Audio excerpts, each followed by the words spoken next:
You're listening to the Business Brain Food Podcast.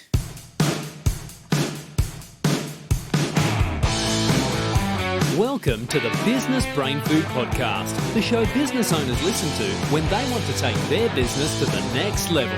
Head to businessbrainfood.com.au to catch up on past episodes and access show notes from every episode. Now, here's your host, Ben Futrell. Well, welcome back to the Business Brain Food Podcast. This, my friend, is the podcast that is 100% devoted to taking you and your business to the next level. And today is absolutely no different. So no matter whether you're just scratching that entrepreneurial itch, so maybe you're just starting out in business, or maybe you're like myself and you've been in business for a long, long time and you've got the scars and the wounds to prove it, no matter what. There is always something new we can do to take our business to the next level. And today is going to be absolutely no different. I'll have Damian Kernahan joining me very, very shortly on the show. Before we do get to Damian, I wanted to let you know that today's podcast is brought to you by maxmyprofit.com.au. The team at Max My Profit help you build the business you imagined. So if you started your business imagining something that was a bit more fun, gave you a bit more money, maybe a better lifestyle, working less hours, maybe a bit more enjoyable, who knows, maybe a bit more freedom, but you've got none of that. Maybe you've got a business that's hard to run, that you feel like you don't love anymore, it's not making you the money that you expected, and you can't take time out without the business relying on you, then you need to talk to the team at maxmyprofit.com.au. The team there is waiting to help you build the business you imagined. maxmyprofit.com.au. All right, today we've got Damian Kernahan joining us on the Business Brain Food Podcast. He pioneered the introduction of service design to Australian businesses, co-founding Proto in Sydney in 2008, helping identify and close the gap between the experience that organisations promise to customers and what is actually delivered. Very, very important. Welcome to the Business Brain Food Podcast, Damian. Hi, Ben. Good to be on. Hey, so good to have you, buddy. So good to have you on. Maybe kick off by telling us a little bit about, how you went about starting your own business. What ignited the spark for you to start Proto? Wow, going back 11 years now. So it's actually we're doing this, recording this on our birthday, so our 11th birthday. So, well, happy birthday! That's pretty cool. Very much. No, pretty excited to get through that 10-year barrier and still be growing. Yeah, absolutely. So, takes me back to like 2008. I've been working overseas for a large alcohol company, Diageo. They do Guinness and Tanqueray and Johnny Walker and all those types of things. And I'd previously come from a marketing background. I worked for Foster's and National Foods in marketing roles. And then I came back to Australia. I worked in advertising, worked with Young and Rubicam brands, ran a Telstra advertising account, amongst the various things, led some ad agencies. But I always had this itch, probably like a lot of your customers, a lot of your listeners, who want to open their own business, and probably never felt like I had the confidence or the idea or the financial runway to actually do something. But the situation arose where I left Y&R and we started Proto Partners. So Cara Weaving is my business partner. We saw a gap in the market, and the gap was this, that there was a lot of businesses, there's been a lot about focus on product design and product innovation. But what we saw is that over 70% of the GDP of Australia was actually service-based. And we thought, well, there's actually an opportunity there, because if you think about banking, insurance, healthcare, retail, it's all services. And then we found another stat which said that Australia was ranking like 8th or 9th in the OECD in terms of customer service. And we thought, we think there's an idea here in terms of how do we actually spend the time that companies do in designing products for services. And if you think about products, whether it be the glasses you're wearing, the microphone you've got, a pair of clothing you wear, it all has to be tested and developed before it gets out of the factory. Because if it's faulty, it just gets returned and the company goes bankrupt. But that's not the same with services. You can actually launch something which only sort of works. So anyway, that's what we thought about. We thought there's an opportunity here to do this better. And we started Proto Partners in a little 16-metre square office in Mosman in Sydney, and set up on our way. And today is your 11th birthday. It's pretty cool. Hey, was this your first business, Damian? It was our first business, absolutely. I worked in corporate all my life. My father had a small financial planning practice, so I wouldn't say we were entrepreneurial by nature, but I'd always had an urge and an itch to actually do something. So, it took a while to actually form form that idea and actually form the opportunity. Yeah. I saw some stats. It's interesting, the business that you're in, because I saw some stats several years ago around why it was that a customer stopped buying from a business. And, people would think it would be something like price or something, but only 14% of people changed their buying decision based on price or bought from another company. Some people had changed because they moved location or because someone they knew moved from company to company. But the stat, and I don't know if this is still the same, you probably know better than I, but they were saying that 68% of people stop buying from a business because of what's called perceived indifference, which is what you're talking about here, which is where the business thinks they're giving great service, but the customer thinks they're getting bad service or not the service they expected. Is that still the case? Do you think it's absolutely? Yeah, you're absolutely spot on. There's a great stat which we use quite often, which I think brings it to life, and it was done by Bain, which is a large international consulting firm, but it doesn't really matter. It still relates to small business. Yeah, I interviewed 353 CEOs around the world, and they said, "What type of service do you think you give?" And 89% said we give out fantastic service experience. And then they asked customers, well, what type of service experience do you get from these companies? Do you get an outstanding experience? And only 8% agreed. So you have this gap between 80% of companies thinking they're doing a good job, but only 8% of their customers actually believe the same thing. So you've got a delta of almost 70% of an expectation gap. That's why we exist. We exist to help organizations close that expectation gap, because there's a lot of people busy. That's a word being used a lot at the moment. Everyone is bump into anyone nowadays, if they know lift, they say they're busy. And there's a lot of busy people doing a lot of well-intentioned things.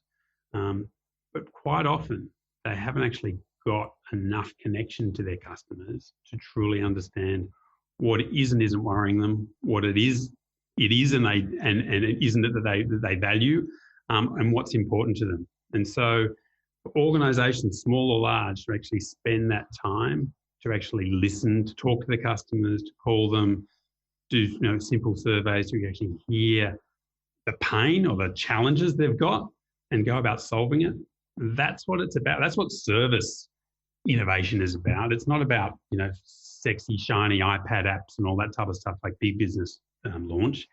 It's about really simple 1%ers. And if you can put all those 1%ers together, you can make a really tangible difference and improvement in what your customers are looking for, and therefore the experience, that reducing that perceived indifference and going, they actually care about me, they actually think about me, they've actually thought about my experience and the journey that I have to go on with them. And if organizations can make it simpler, easier, more seamless, more enjoyable, that's what customers are looking for. Yeah, and that's what's keeping you guys busy, which is good. Tell us, when you first started the business, did you have a plan of what you were going to build, or were you just going to consult to people? Did you have an idea of what sort of business you were going to build? Well, Cara and I started the business as a product innovation business, and that was in May 2008. And if you cast your mind back, everything was good in May 2008. It wasn't so good in October 2008. So the GFC hit. So we started with product innovation, and we picked up some good clients. We were working for Qantas and Schweppes. We had some good contacts from having worked in big business. But the GFC hit and everything stopped, and certainly innovation stopped because nobody was investing at that time. Everyone was, if you remember back, everyone was pulling expenditure, trying to meet their profit targets, and things stopped for us. We probably about January 2009, we came back from a holiday break and said, we need to do something different. And in today's language, everyone talks about pivoting. That word didn't exist in business so much then, and pivoting, but we changed direction. We said, we need to do something different here, because what we determined is that most of the product innovation in the world happens in the Northern Hemisphere, make, living and stuff. And we did some reading, we understood, we started finding out about these stats about service. And so, we started as a product innovation company, but we quickly, sort of 6 or 8 months later, moved to this service innovation, or what we call service design, designing a service experience or a customer journey. And we spent probably about 2 or 3 months reading everything we could along the net. There was no books on service design, and crafted up an approach or a framework to actually go do this. And we then asked a friend of ours who ran a private equity fund. He had a bunch of ladies' gyms, 200 200 chain ladies' gym. We said, listen, would you let us in for a couple of months to do some pro bono consulting? We want to prove, and our name is Proto Partners, and proto comes from prototyping. So we said, can we prototype our approach to this? Because we've never done it exactly like this for services, but we think we're onto something. And he said, sure, I'll have 2 months of free consulting. So we walked in and it was very rudimentary, but we redesigned the journey for that gym and made a whole bunch of improvements.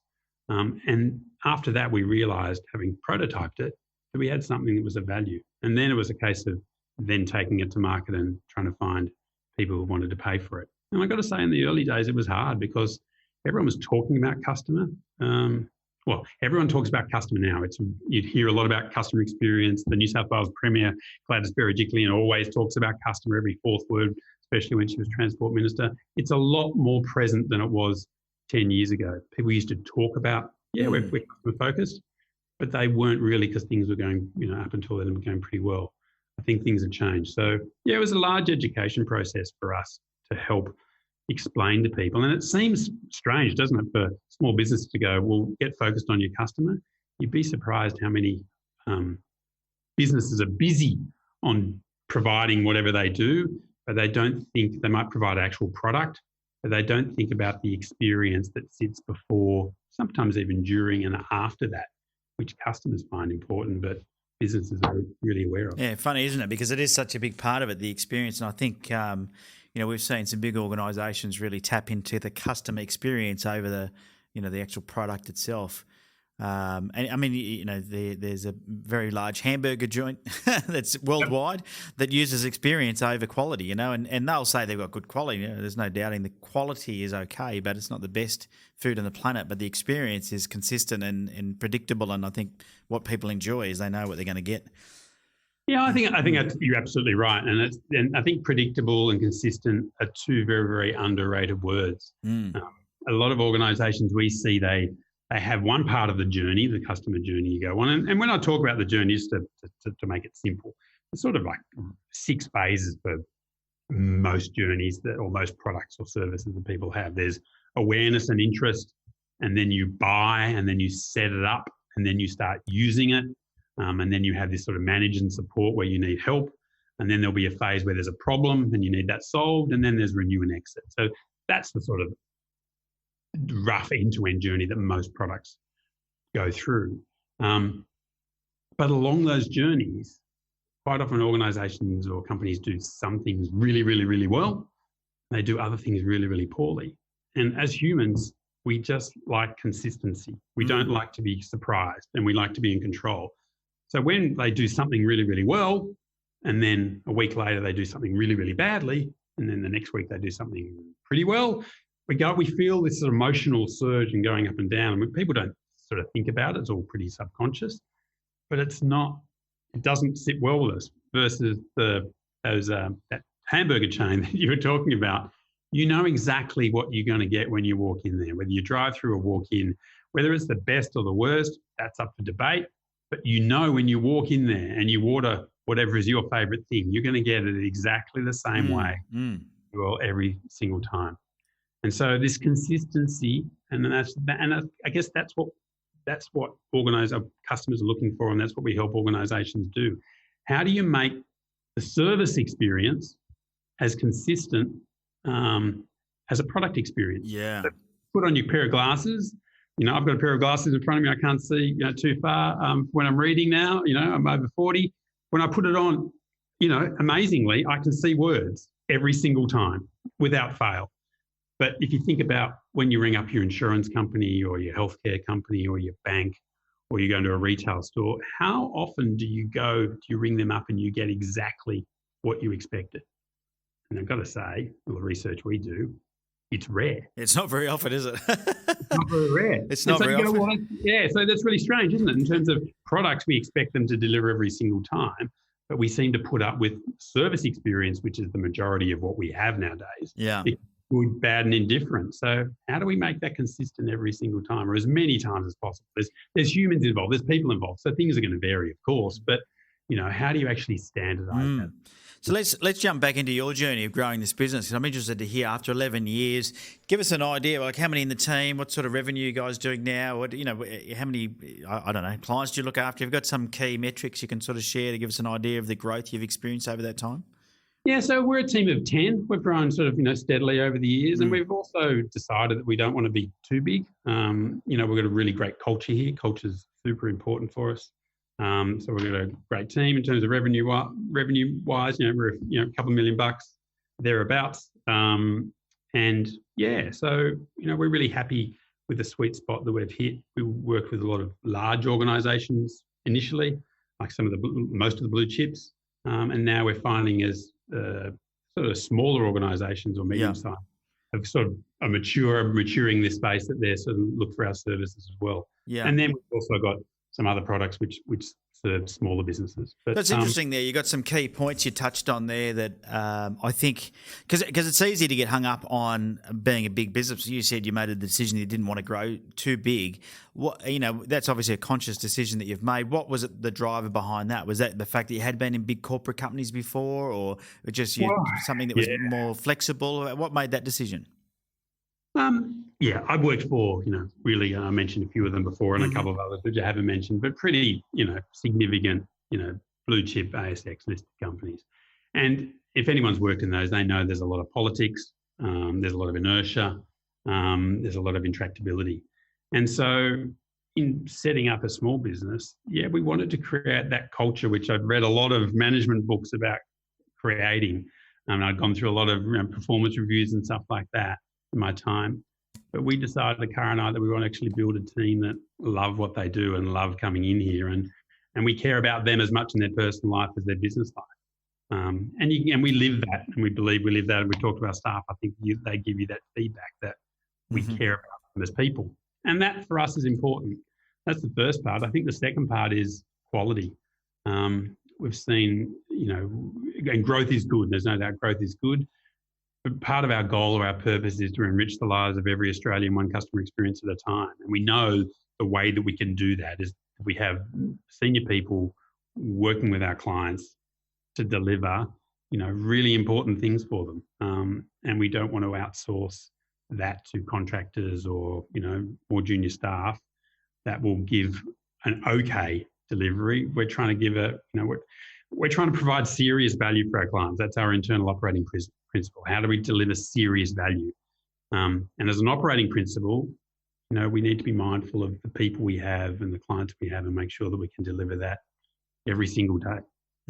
So how do you ensure that the team culture, is lived and breathed by everybody? Have you got rituals within the team, like regular things that you do, or how do you make sure that your culture is always kept alive and well? I think it starts from the top, from Cara and myself, in terms of making sure that we truly, really look after our people and check in with them. So we have an HR consultant who comes in and works with us and works with our team and spends time with them on one-on-ones, so they can actually unload. So instead of having to go to the principals, but they can unload or talk to Nicole, who's our HR consultant, and share with them challenges, things they've got, growth opportunities they've got. So it provides them an outlet to have somebody who can support them. So that's one area we do. We also provide free lunch.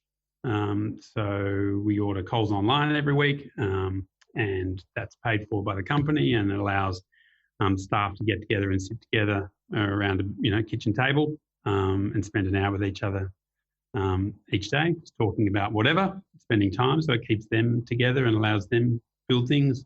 In the past, we've done yoga sessions. We have away days. For us, it's the birthday cakes, all that type of stuff. They're sort of the rituals, but I suppose the culture is built every single day in terms of how people act when you're not here. So if we're not in the business, we're not in the office, we walk back in, people are heads down doing work.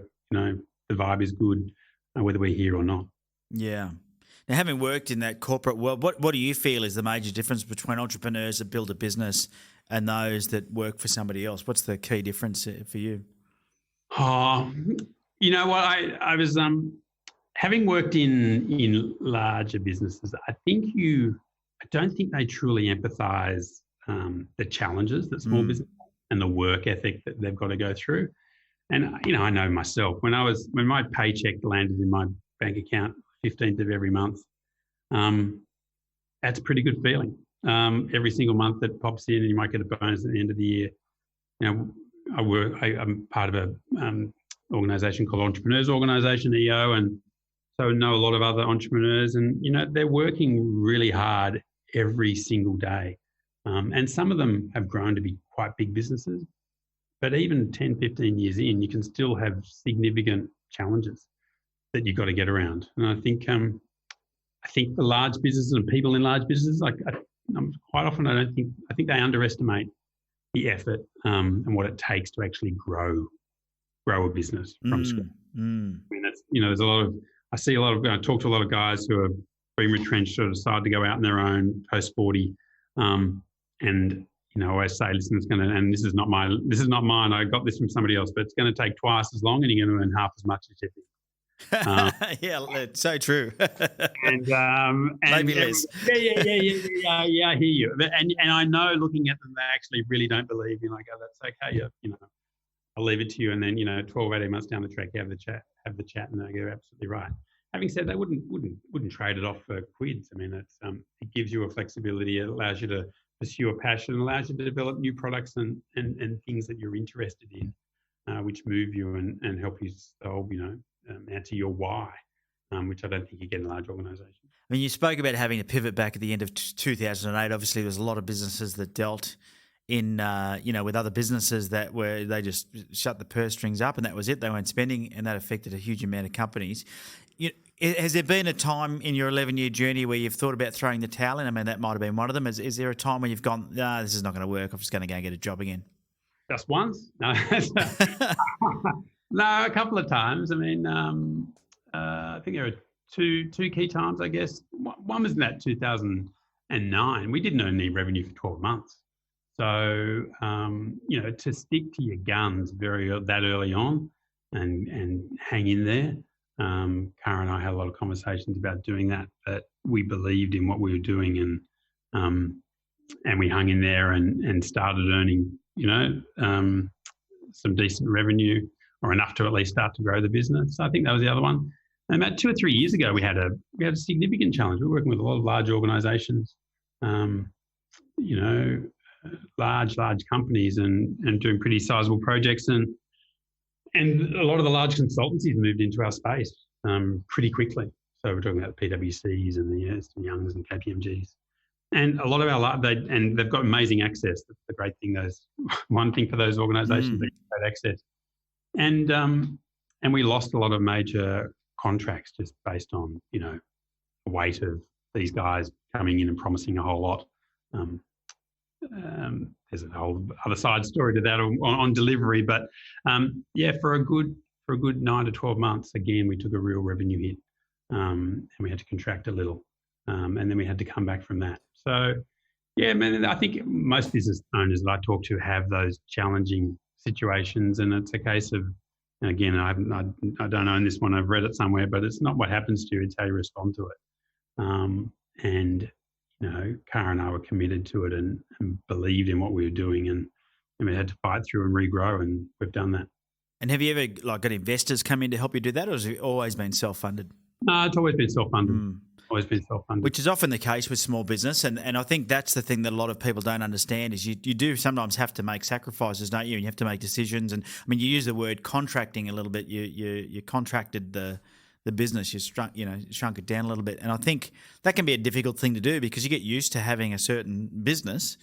It's not so much about the money side of thing, but mentally, you go from having I know I've done it myself, gone from having nearly 50 people on my team to down to 7 to start again because I realised what I was doing wasn't working and rebuilding now. But, it's just incredible sometimes to the mind shift that has to happen at those points. Did you find that? Did you find you had to have a bit of a mind shift and go back to square one almost to start absolutely. again? Yeah, absolutely. I mean, I think it's a really mental and emotional challenge. You have this dream in your mind as to what you want your business to be or what you expect it to be. And you were going for, at that time, I think we were going for 8 or 9 years, and I looked at the stats and go, we're 95% of the way there. Like, if you get to 10 years, your business, only fail after that. And we thought we're well established.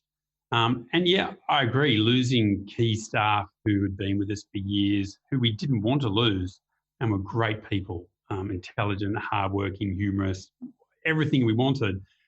But we had to let them go and contract the business.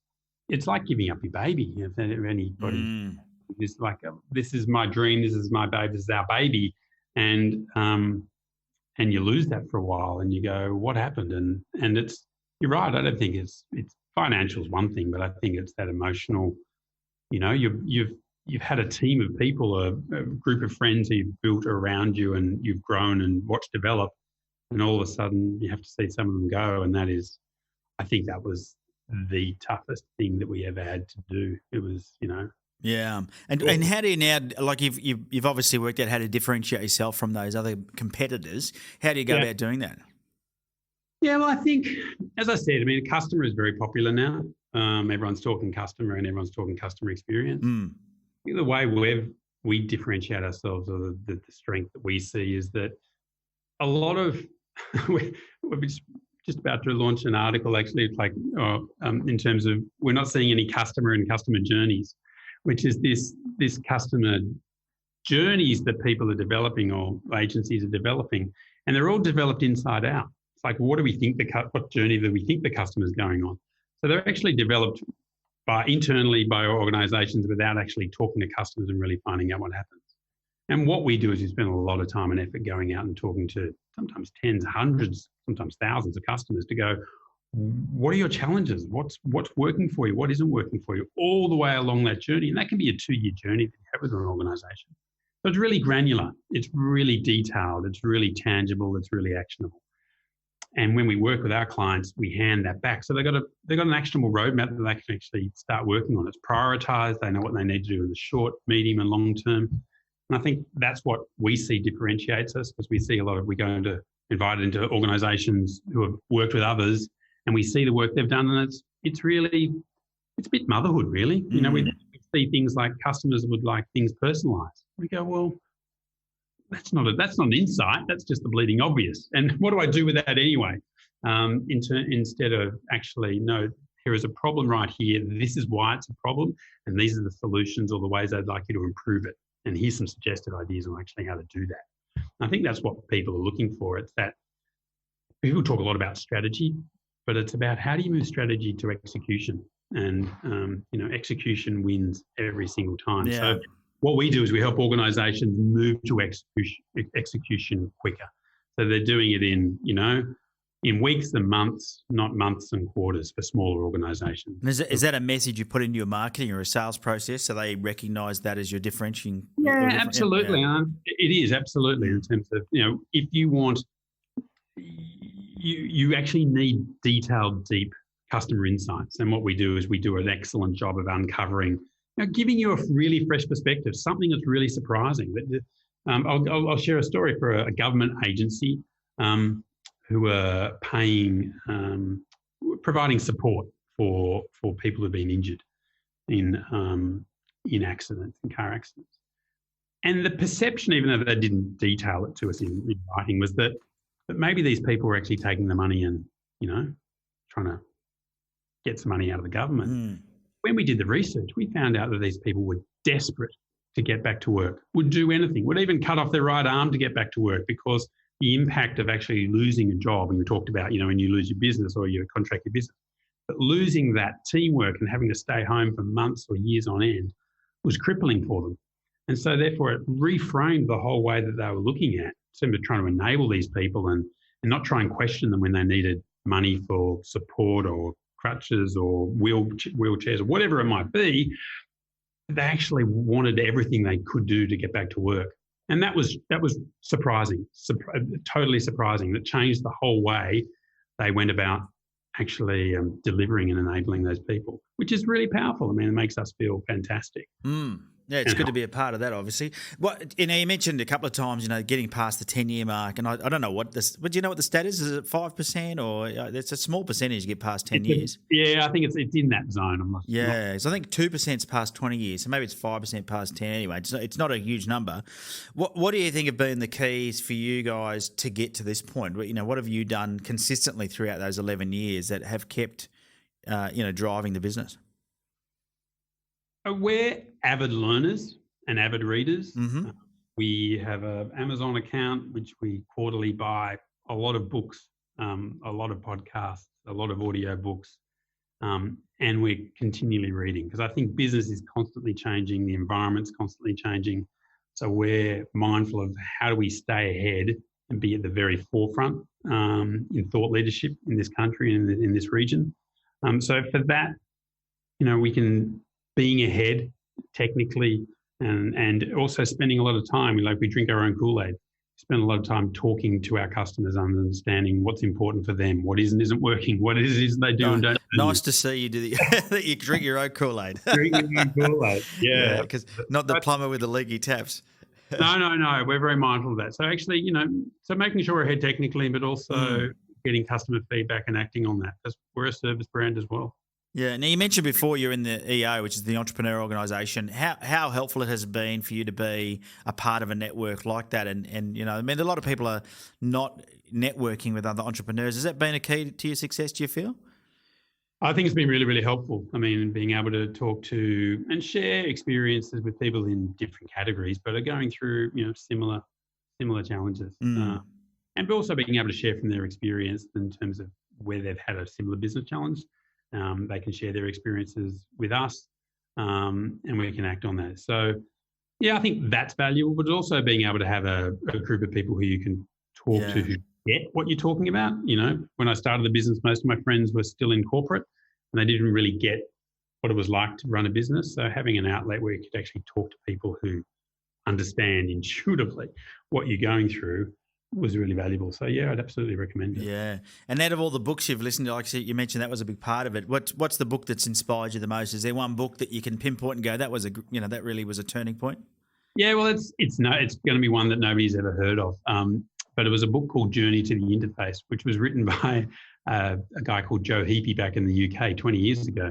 And it was about service design. And that was the book back in 2009 that Cara and I read, which went, wow, this is a real opportunity. So nobody will have heard of it. It's probably not highly relevant for people now. There are a lot better books now. But for us, that was a turning point in terms of changing the direction of our business over the last 10 years. Yeah, that's it. Yeah, it doesn't matter if it's relevant. If that's the one that was your most inspiring book, that's good to hear. What's your favourite aspect of being an entrepreneur? What is it you love about it? I love about being an entrepreneur.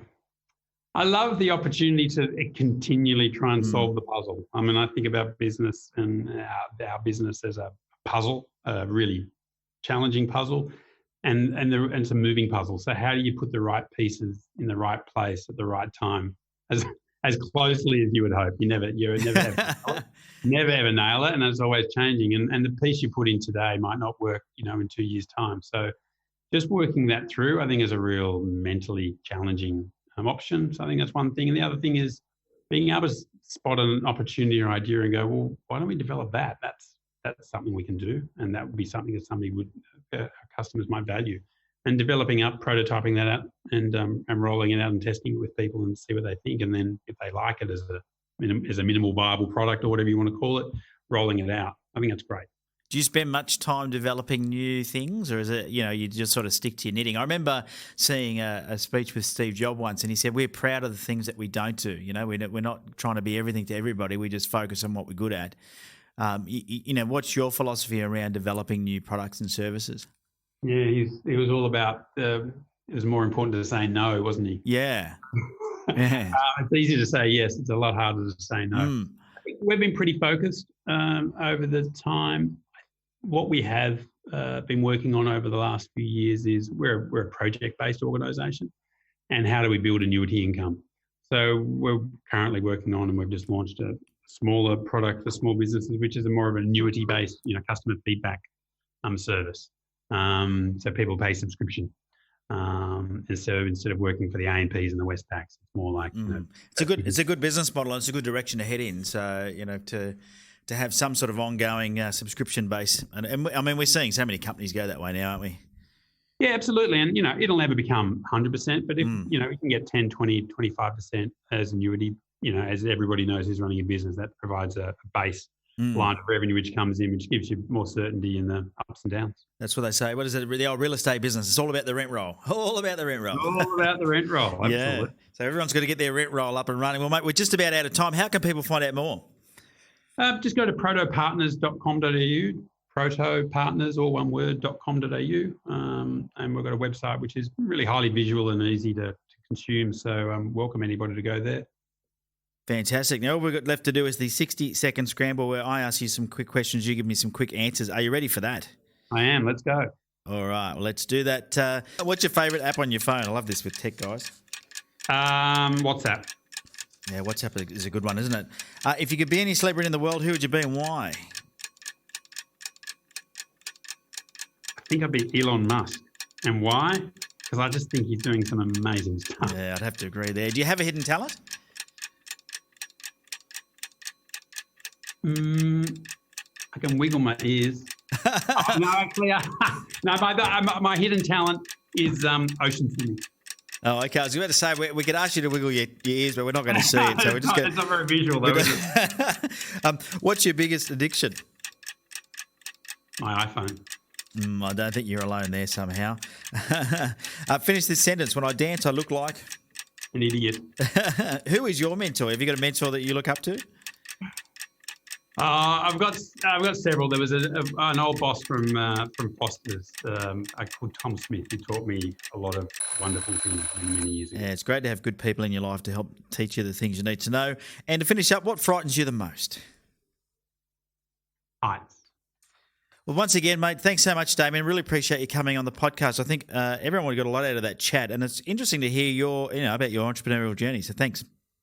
Thank you, Ben. It's good to talk to you. Hey, our absolute pleasure. Now, if you've enjoyed this week's Business Brain Food podcast and you want to find any of those links that were mentioned or products or anything that we talked about throughout the chat, you can head across to businessbrainfood.com.au. This was episode 218, and you'll be able to go to that episode, to all the show notes, and just click on the links. It'll take you directly across to any of those things, including things like Damian's LinkedIn profiles. So it's easy for you to find Proto Partners. And if you want to get some help, obviously getting your user experience sorted, or your customer experience, I'm sure that Damian and the team over there would be more than happy to help you out. So it's been absolutely fantastic having Damian on the podcast. It's always good to listen to these entrepreneurs, especially the ones that have focused on building a really solid culture and a smaller business that delivers big impact. And I think that's the message that we got from Damian. And congratulations on 11 years of business success, because I think that's the key to business success is the people. It's about the people. It's not just the people within your organisation, but how you interact and communicate with the people around your organisation, so customers, suppliers, etc. And so there's a lot of great lessons there to be taken. Now, today's episode was brought to you by maximumprofit.com.au, and the team at Maximum Profit is expanding. So if you're a business coach, advisor or consultant, or you'd like to become one and you want to join the team as a business accelerator, if you think you've got what it takes, head across to maximumprofit.com.au, click on the About tab and learn more about becoming a business accelerator. All right, well, that's it for this week's episode. Thanks so much for tuning in. I've been Ben Futrell. You've been absolutely marvellous for tuning in to the very end. If you've enjoyed this episode or the Business Brain Food podcast, head across to the iTunes store or your favourite podcast app and leave an honest review or rating. We do read them all and we love to get your feedback. Until next week, have a profitable day. See ya.